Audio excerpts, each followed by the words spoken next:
शांति। आज 21 फरवरी 2025 के बाबा के अनमोल मधुर महावाक्य है।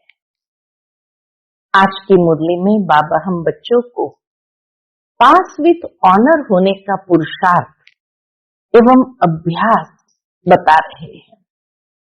बाबा कहे, बच्चे, अगर तुम्हें पास विथ ऑनर होना हो तो अपनी स्थिति को कर्मातीत बनाओ।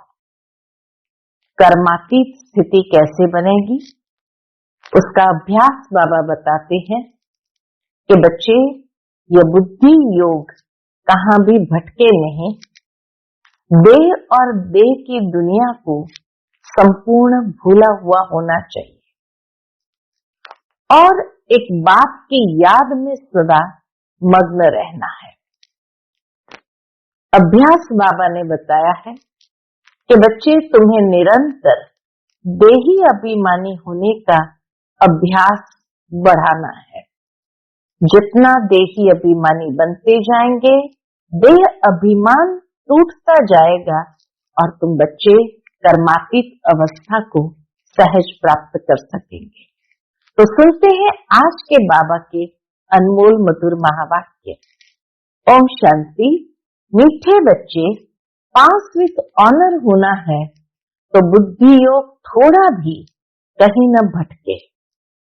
एक बात की याद रहे, देह को याद करने वाले ऊंच पद नहीं पा सकते।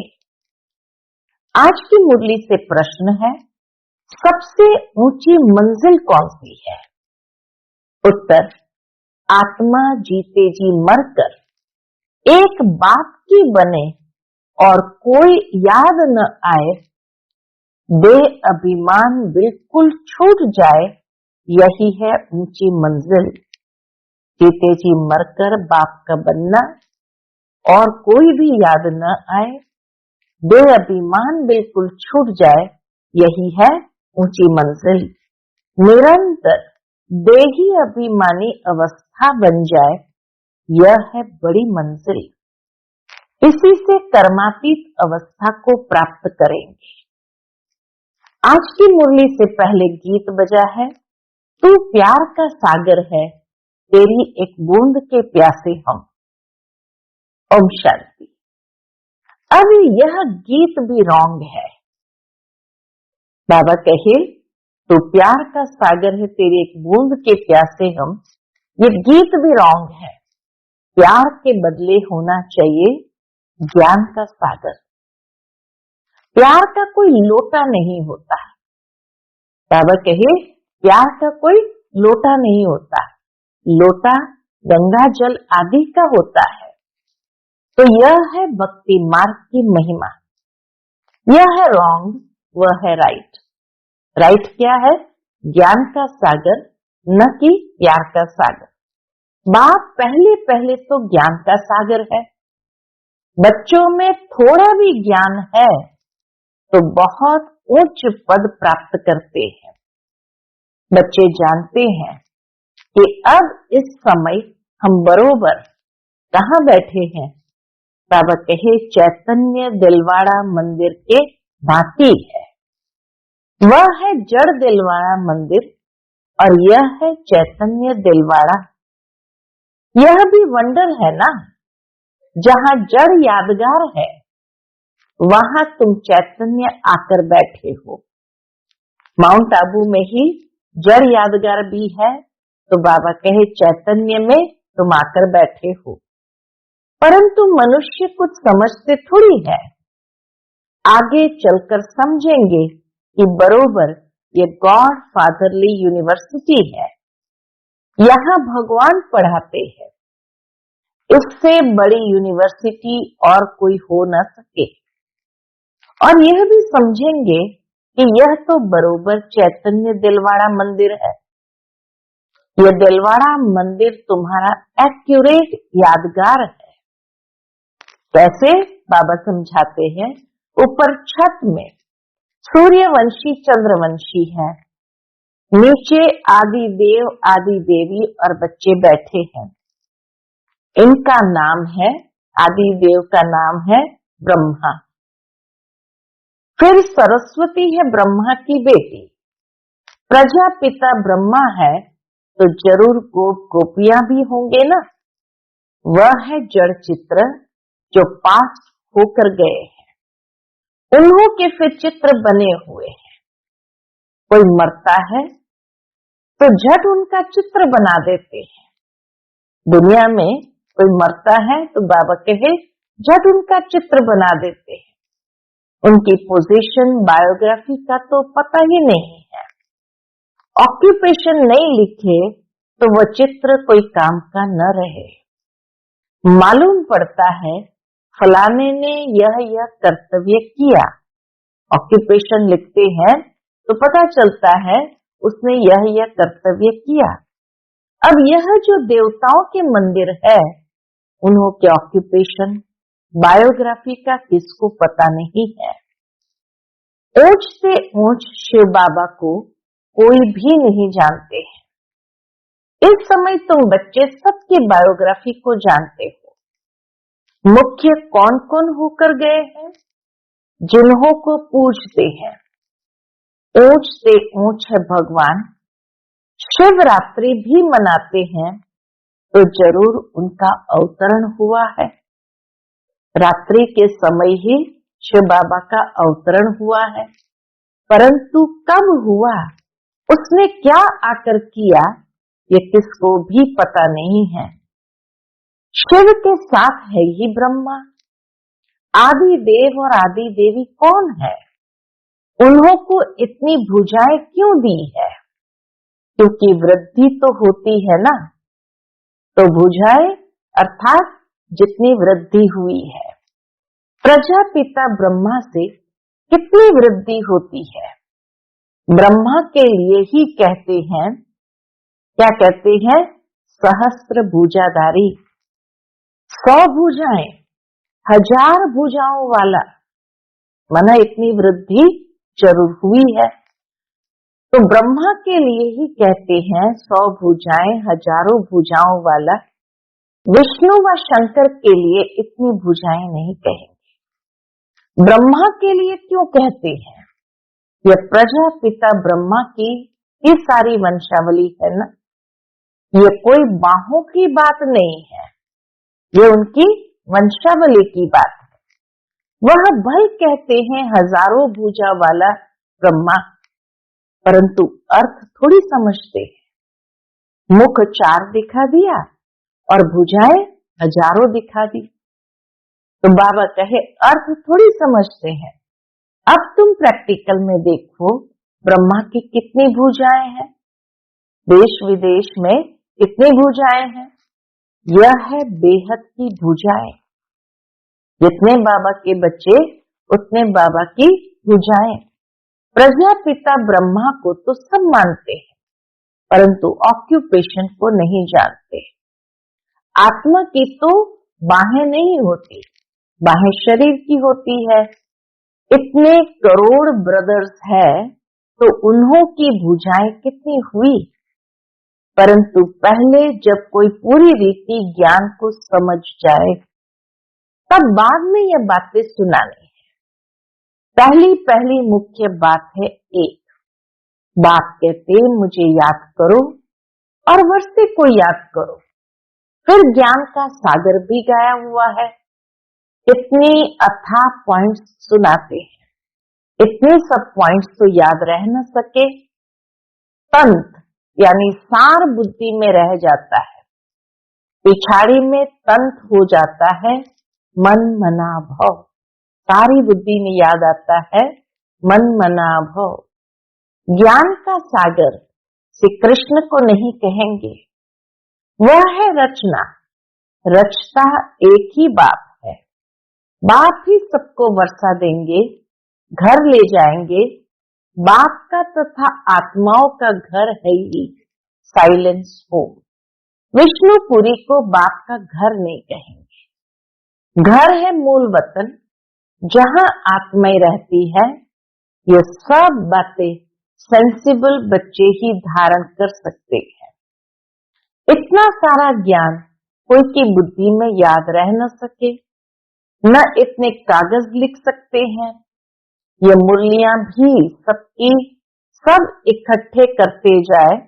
बाबा कहे ये मुरलियां भी सबकी सब इकट्ठी करती जाए तो इस सारे हॉल से भी जास्ती हो जाए।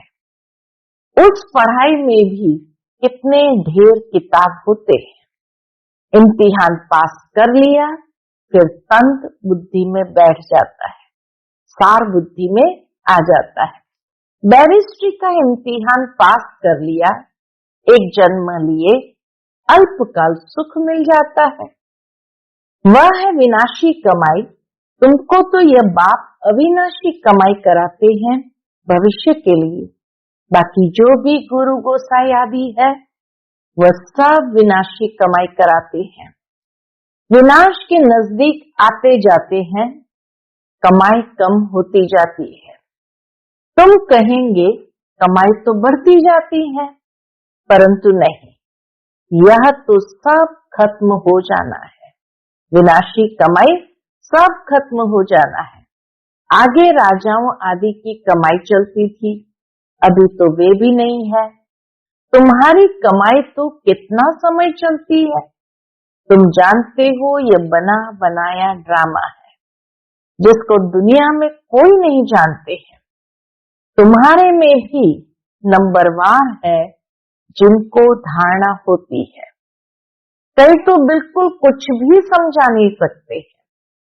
कोई कहते हैं हम मित्र संबंधियों आदि को समझाते हैं, वह भी तो अल्पकाल हुआ ना। औरों को प्रदर्शनी आदि क्यों नहीं समझाते? पूरी धारणा नहीं। अपने को मियाँ मिट्ठू तो नहीं समझना है ना। बाबा कहे अपने को मियाँ मिट्ठू तो नहीं समझना है ना। सर्विस का शौक है तो जो अच्छी रीति समझाते हैं उनका सुनना चाहिए। बाप उच्च पद प्राप्त कराने आए हैं तो पुरुषार्थ करना चाहिए ना। परंतु तकदीर में नहीं है तो श्रीमत भी नहीं मानते, फिर पद भ्रष्ट हो जाता है। ड्रामा प्लान अनुसार राजधानी स्थापन हो रही है, उसमें तो सब प्रकार के चाहिए ना। बच्चे समझ सकते हैं कोई अच्छी प्रजा बनने वाले हैं, कोई कम। बाप कहते हम तुमको राजयोग सिखलाने आया हूँ। बिलवाड़ा मंदिर में राजाओं के चित्र है ना। जो पूज्य बनते हैं वही फिर पुजारी बनते हैं। राजा रानी का मर्तबा तो उच्च है ना। फिर वाम मार्ग में आते हैं तब भी राजाई अथवा बड़े बड़े शाहूकार तो है। जगन्नाथ के मंदिर में सबको ताज दिखाया है, प्रजा को तो ताज नहीं होगा। ताज वाले राजाएं भी विकार में दिखाते हैं। सुख संपत्ति तो उन्हों को बहुत होगी, संपत्ति कम जास्ती तो होती है। हीरे के महल और चांदी के महलों में फर्क तो होगा ना। बाबा कहे सतयुग में हीरे के महल और त्रेता में चांदी के महलों में फर्क तो होता है ना। तो बाप बच्चों को कहेंगे अच्छा पुरुषार्थ कर उच्च पद पाओ। राजाओं को सुख जास्ती होता है, वहां सब सुखी होते हैं। स्वर्ग में सब सुखी होते हैं। जैसे यहाँ सबको दुख है, बीमारी आदि तो सबको होती ही है, वहां सुख ही सुख है। फिर भी मर्तबे तो नंबरवार है। बाप सदैव कहते हैं पुरुषार्थ करते रहो, सुस्त मत बनो। पुरुषार्थ से समझा जाता है ब्रह्म अनुसार इनकी सदगति इस प्रकार इतनी ही होती है। अपनी सदगति के लिए क्या करना पड़े? श्रीमत पर चलना है। अपनी सदगति के लिए श्रीमत पर चलना है। टीचर की मत पर स्टूडेंट न चले तो कोई काम के नहीं। नंबरवार पुरुषार्थ अनुसार तो सब है। अगर कोई कहते हैं हम यह नहीं कर सकेंगे तो बाकी क्या सीखेंगे? सीख कर होशियार होना चाहिए। जो कोई भी कहे ये समझाते तो बहुत अच्छा है, परंतु आत्मा जीते जी मरकर एक बाप की बने और कोई याद न आए, देह अभिमान छूट जाए, यह है ऊंची मंजिल। सब कुछ भूलना है, पूरी देही अभिमानी अवस्था बन जाए, ये बड़ी मंजिल है। वहां देवताएं है ही अशरीरी, फिर यहाँ आकर देह धारण करते हैं। अब फिर यहाँ इस देह में होते हुए अपने को अशरीरी समझना है। परमधाम में सब अशरीरी है, फिर यहाँ देह धारण करते हैं। फिर बाबा कहे पुरुषार्थ यही करना है अशरीरी बनने का। यह मेहनत बड़ी भारी है। अपने को आत्मा समझ कर्मातीत अवस्था में रहना है। सर्प को भी अकल है ना, पुरानी खाल छोड़ देते हैं, तो तुमको देह अभिमान से कितना निकलना है। मूल वतन में तो तुम हो ही देही अभिमानी, यहाँ देह में होते अपने को आत्मा समझना है। देह अभिमान टूट जाना चाहिए। कितना भारी इम्तिहान है। भगवान को खुद आकर पढ़ाना पड़ता है, ऐसे और कोई कह न सके कि देह के सब संबंध छोड़ मेरे बनो। अपने को निराकार आत्मा समझो। कोई भी चीज का भान न रहे। माया एक दो की देह में क्या करती है, बहुत फंसाती है। इसलिए बाबा कहते इस साकार को भी याद नहीं करना है। कितना बाबा हम बच्चों को समझाने के लिए कहते इस साकार को भी याद नहीं करना है, तो और किसकी देह, खुद की देह को कैसे याद करना चाहिए। बाबा कहते तुमको तो अपनी देह को भी भूलना है, एक बाप को याद करना है। इसमें बहुत मेहनत है। जिसके संग 63 जन्म पाठ बजाया, तो बाबा के उसको भूलना बहुत मेहनत है। माया अच्छे अच्छे बच्चों को भी क्या करती है, नाम रूप में लटका देती है। यह आदत बड़ी खराब है। शरीर को याद करना ये तो भूतों की याद हो गई। हम कहते हैं एक शिव बाबा को याद करो, तुम फिर 5 भूतों को याद करते रहते हो।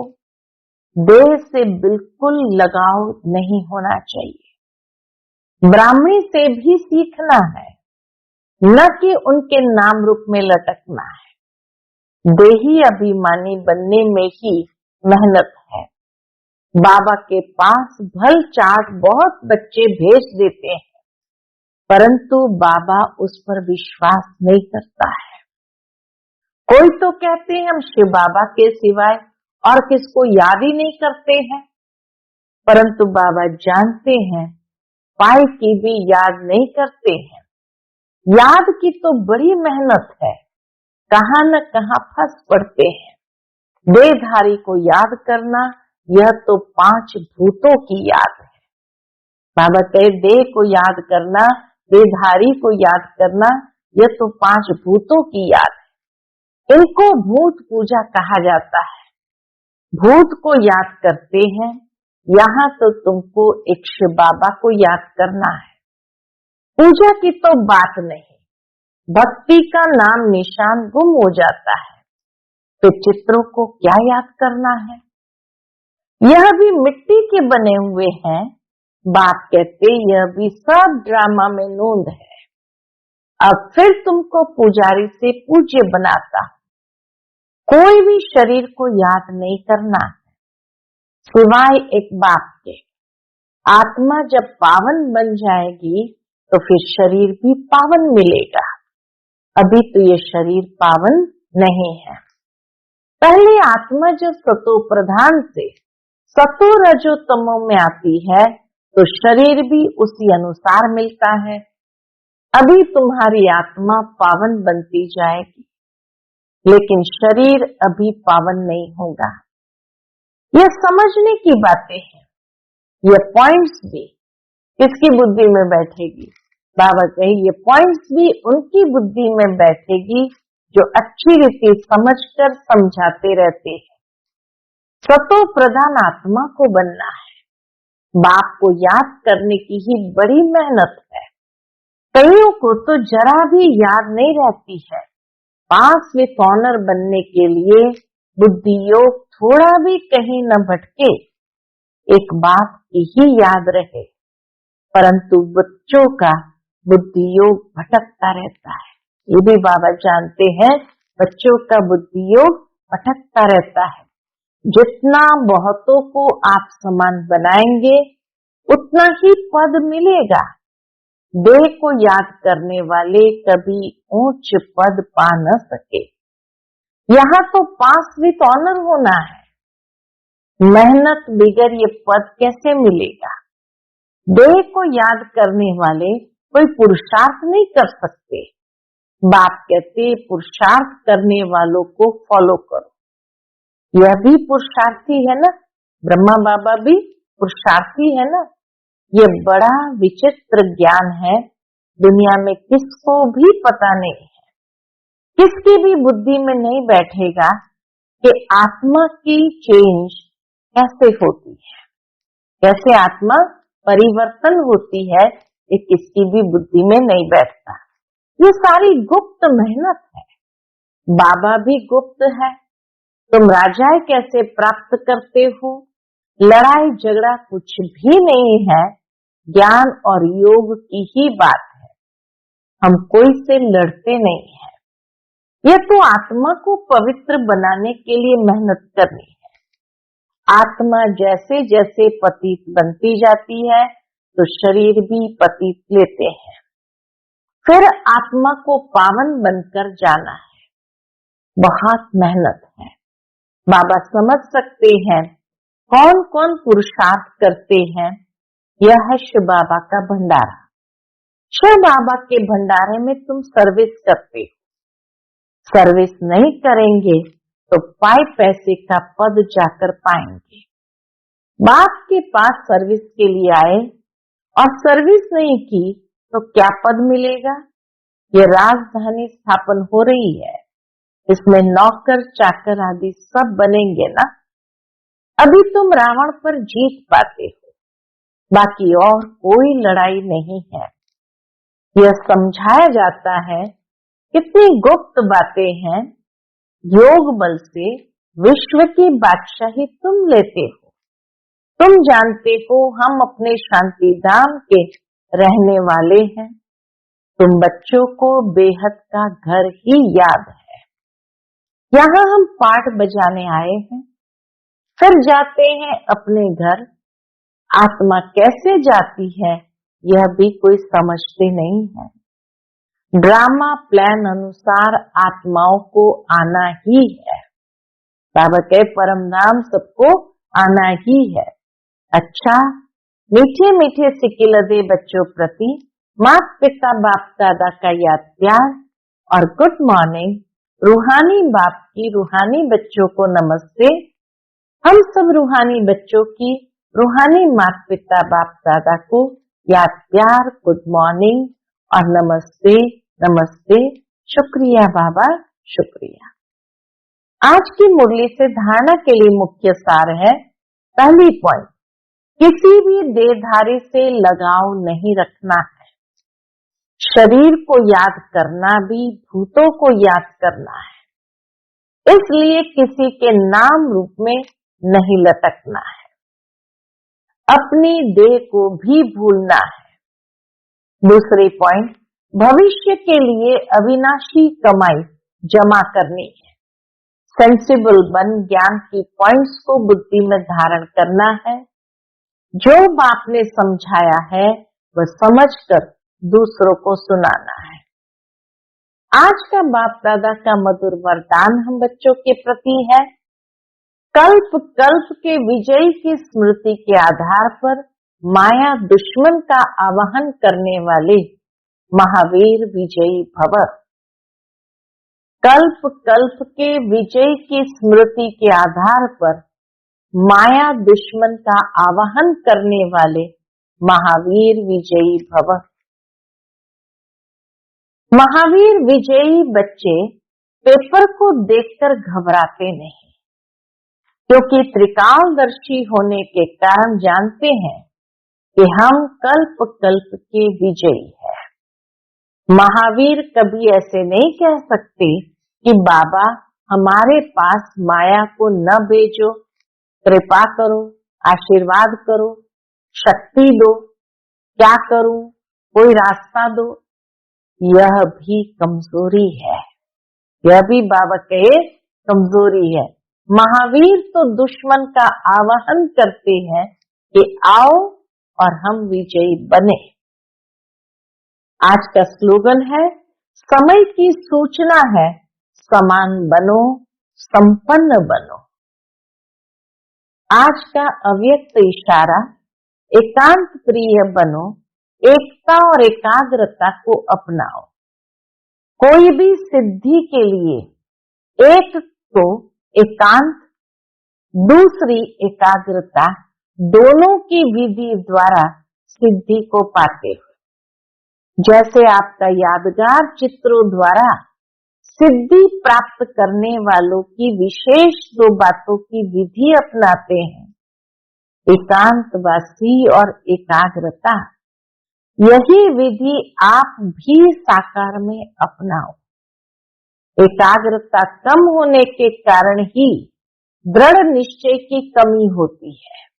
एकाग्रता कम होने के कारण ही दृढ़ निश्चय की कमी होती है।